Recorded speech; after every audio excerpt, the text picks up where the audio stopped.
Welcome to Postcolonial Space. I'm Masood Raja, and this is the first of my videos in my AP English playlist.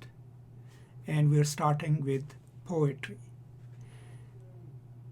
And poetry, to me, probably is the hardest subject to teach as a teacher, and that's why I'm starting with it. I will be mostly using Bertrand Russell's book, How to Read a Poem, in elaborating things, but also in my personal understanding of the poetry and poetic terms. Now, this is a slightly dated book, but it is one of the best books available if you want to read a book that not just introduces you to different poetic concepts and structures, but also a book that uses extensive examples in explaining the point. So today we'll briefly talk about what exactly is poetry.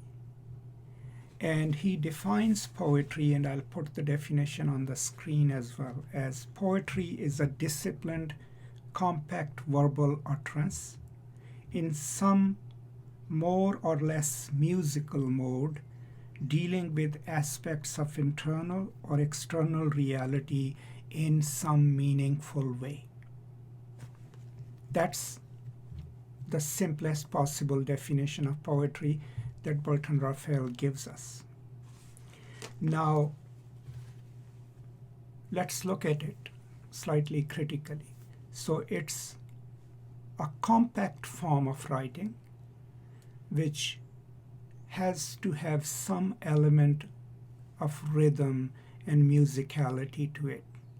And it has to deal either with some internal thoughts and feelings or feelings and thoughts in the external world.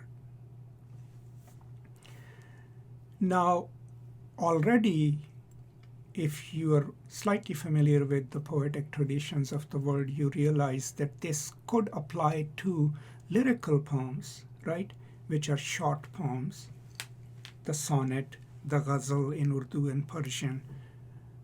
But it may not hold true for longer narrative poems, right, like the Iliad, right? So even now, this simple definition of poetry is subject to change depending on what we are looking at and how we are looking at. So generally speaking, whenever we approach a poem, there are certain dispositions that we bring to it. We expect it to have a certain rhythm. Sometimes we expect it to have a rhyme scheme. We expect it to be dealing with some profound internal issues or issues of the world. But we also expect from it a specialized language or vocabulary. These are some of the expectations we bring to our reading of poetry. Now, of course, these feelings are not natural. Right? You don't wake up one day and develop these expectations of a poem. These are culturally and socially produced expectations of poetry in opposition to prose. But for this video, just keep this brief definition in mind, because this would lead us to different aspects of poetry, different genres of poetry, and then help us develop the best modes of reading poetry.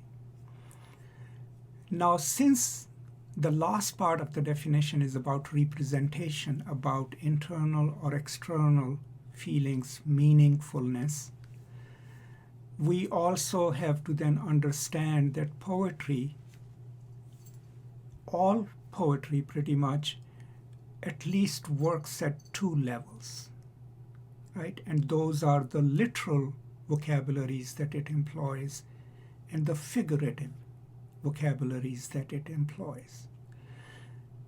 And literal, of course, is anything that is realistic, that means what it says, right? And figurative is when there is layered meaning in a word or in a phrase. And knowing the difference between literal and figurative is an important key to understanding poetry. And I will, of course, develop a separate video on that, but keep that in mind.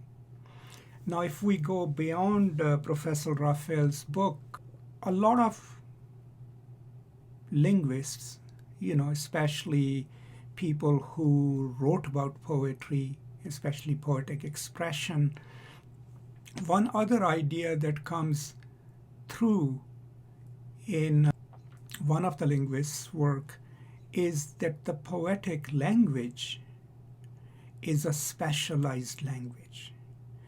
And in order to really understand it, you'll have to understand Saussurian linguistics, on which I have some videos.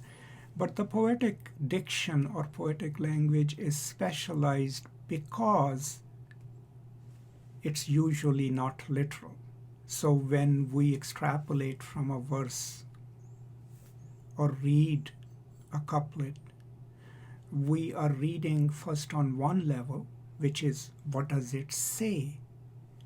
And then we have to figure out how that saying is made non-literal, is made figurative. And there are various devices that poets use, which we will also discuss.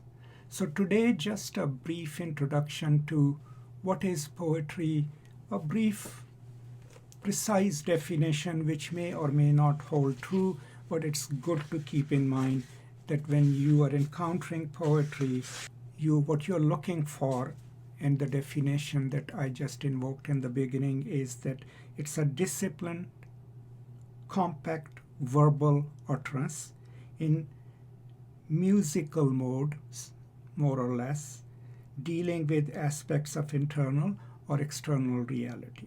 So when we say disciplined, that means that it will have a certain structure, right? It will follow a rhyme scheme. It will have meter. It will have, certain length of lines and number of stanzas or couplets, right? So that's what it makes it disciplined. Compact is that maybe it's not going to run from one line to another and have highly elaborate explanations of things, right? So mostly lyrical poetry. And musical mode, that is the rhythm of the poetry, and also how the sounds are used in a poem, how rhyme scheme is used, everything that makes a poem compact, lyrical, and have a specialized rhythm to it. And then as we move forward in this playlist, all of these things I will unpack, because there are devices that are used to produce these effects. And then most importantly, it's something that represents internal, my feelings, the persona in a poem, their feelings, or the external world in a meaningful way, meaningful in an impactful way. So that's the brief definition that we will be working with throughout these discussions, these conversations, and maybe we'll expand it further. So that's the first video in this series, a brief explanation of what is poetry and why is it a specialized mode of expression in comparison to prose. And then we'll move on from here in the next videos to various aspects of poetic expression with some examples and discussion of certain poems. That's it. I hope this is useful to you. Please do share your ideas about poetry or your expectations about it. Or if you have any suggestions or questions, do let me know and I'll try to address them. That's all. Thank you so much. Be safe, take care of each other, be generous, and I will now see you next time. Until then, peace and love.